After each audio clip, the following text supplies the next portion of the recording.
लोकसभा उमेदवारीमुळे भाजपमध्ये सध्या अस्वस्थता बघायला मिळते। भाजपचे ज्येष्ठ नेते लोकसभेसाठी उत्सुक नाहीयेत। भाजपच्या अनेक नेत्यांचा दिल्लीमध्ये जाण्यास सध्या नकार पाहायला मिळतोय। मात्र पक्षादेश शिरसावंत म्हणत नाराजीवरती पडदा टाकण्याचाही प्रयत्न केला जातोय। केंद्रीय नेतृत्वाकडून दिले जाणारे संकेत, राज्यामधील अस्थिर राजकीय परिस्थिती यामुळे अंतिम यादीकडे आता सगळ्यांचं लक्ष लागलेलं आहे।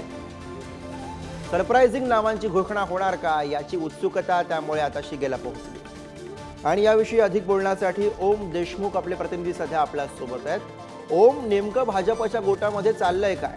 कुणामध्ये अस्वस्थता आहे? अनेक दिग्गजांची नावे आहेत गुरु। सुधीर मुनगंटीवार असतील, आशिष शेलार असतील, पंकजा मुंडे असतील, चंद्रकांत पाटील आहेत, गिरीश महाजन आहेत, अशी अनेक नेते मंडळी आहेत ज्यांचा लोकसभेसाठी भाजपकडून अगदी ठळकपणे विचार केला जातो। मात्र यातील अनेकांची याबाबत अनुत्सुकता दिसून आलेली आहे। सुधीर मुनगंटीवारांनी तर थेट म्हटलं होतं की माझं तिकीट कापलं जावं यासाठी मी प्रयत्न करतोय, मला दिल्लीत जाण्याची इच्छा नाहीये, परंतु पक्षाचा आदेश असेल तर मी दिल्लीत जाईल असं म्हणत त्यांनी आपल्या नाराजीवर पडदा टाकण्याचा प्रयत्न केला होता। मोठी अस्वस्थता भाजपमध्ये दिसून येते।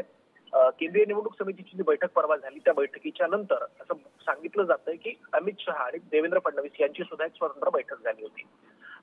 केंद्रीय नेतृत्वाकडून सातत्याने महाराष्ट्रातील काही ज्येष्ठ नेत्यांना, मंत्र्यांना अशा प्रकारचे सिग्नल दिले जातात की तुमची लोकसभेवर वर्णी लागू शकते, तुम्हाला तिकीट दिलं जाऊ शकतं। मात्र जी राजकीय अस्थिरता राज्यामध्ये सध्या निर्माण झाली त्या अँगलनं जर आपण पाहिलं तर अंतिम यादी जी त्यात अनेक सरप्राइजिंग नावं असू शकतात आणि जर ती असली तर त्याबद्दल फारसं नवल वाटण्याचा प्रयत्न, फारसा काही विषय नाही। आणखी एक दुसरा महत्वाचा मुद्दा, काल हरियाणामध्ये जो प्रकार घडला, हरियाणामधलं सरकार ज्या प्रकारे अचानक अत्यंत नाट्यमय पद्धतीने बदललं गेलं आणि भाजपने तिथे दुसरा मुख्यमंत्री बसवला, तिथे कुठेतरी मित्रपक्षांची नाराजी लोकसभेबाबत होती आणि तिथून राजकीय क्लॅशेस निर्माण झाले होते।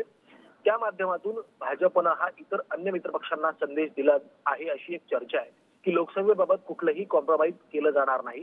जो भाजपनं 400+ अजेंडा ठेवलाय तो पूर्ण करण्यासाठी कुठल्याही परिस्थितीमध्ये काहीही रिस्क भाजप घेणार नाही। त्यामुळे हरियाणाच्या माध्यमातून महाराष्ट्रातील महायुतीतील घटक पक्षांसह इतर घटक पक्षांना भाजपनं हा संदेश दिलाय की लोकसभेबाबत भाजपचा से कायम असेल, भाजपच्याच माध्यमातून जी जागा वाटप होईल ते मान्य करावं लागेल। त्यामुळे कुठेतरी भाजपची अंतर्गत असलेली अस्वस्थता आणि एनडीएच्या पार्टनरमध्ये जे काही जागा वाटपावरून नाराजी सुरू आहे, या दोन्ही पातळीवर भाजपला आता काम करावं लागतंय। त्यामुळे जी यादी सरप्राइजिंगली येईल त्याकडे सगळ्यांचं लक्ष असणार आहे। गुरु ओम, आपण जेव्हा म्हणतोय की सरप्राइजिंग नावांची घोषणा होऊ शकते, तेव्हा यामध्ये नेमकी कोणती नावं असू शकतात ज्यांची सध्या चर्चा सुरू आहे? काही प्रमाणामध्ये कोकणातून काही नावं सरप्राइजिंग पद्धतीने येऊ शकतात अशी एक बातमी, अशी एक माहिती भाजपच्या वरिष्ठ नेत्यांना नाव न घेण्याच्या अटीवर दिली होती। जी मंडळी गेल्या सरकारमध्ये 14 ते 19 मध्ये काही प्रमाणात सक्रिय होती, मोठ्या पदांवरती होती, कोकणातलं एक मोठं नाव 2014 ते 19च्या दरम्यान केंद्र सरकारमध्ये मंत्रिपदावरती होतं, अशा काही नावांची सरप्राइजिंग एंट्री यामध्ये कदाचित होऊ शकते। पश्चिम महाराष्ट्रातून सुद्धा काही 1 ते 2 नावं अशी यांची सरप्राइजिंगली पुढे येऊ शकतात। अशा प्रकारची सध्याची भाजपची अंतर्गत व्यूहरचना आहे। मात्र जोपर्यंत अंतिम यादी येत नाही तोपर्यंत कुठल्याही प्रकारे कन्फर्म नावांबद्दल कोणीही सांगत नाहीये। बरोबर, त्यामुळे ओम, जेव्हा प्रत्यक्षामध्ये ही यादी जाहीर होईल आणि यामधून नावं समोर येतील तेव्हाच याच्यावरती भाष्य करता येईल। धन्यवाद तुम्ही दिलेल्या सगळ्या सविस्तर माहितीसाठी आणि विश्लेषणासाठी।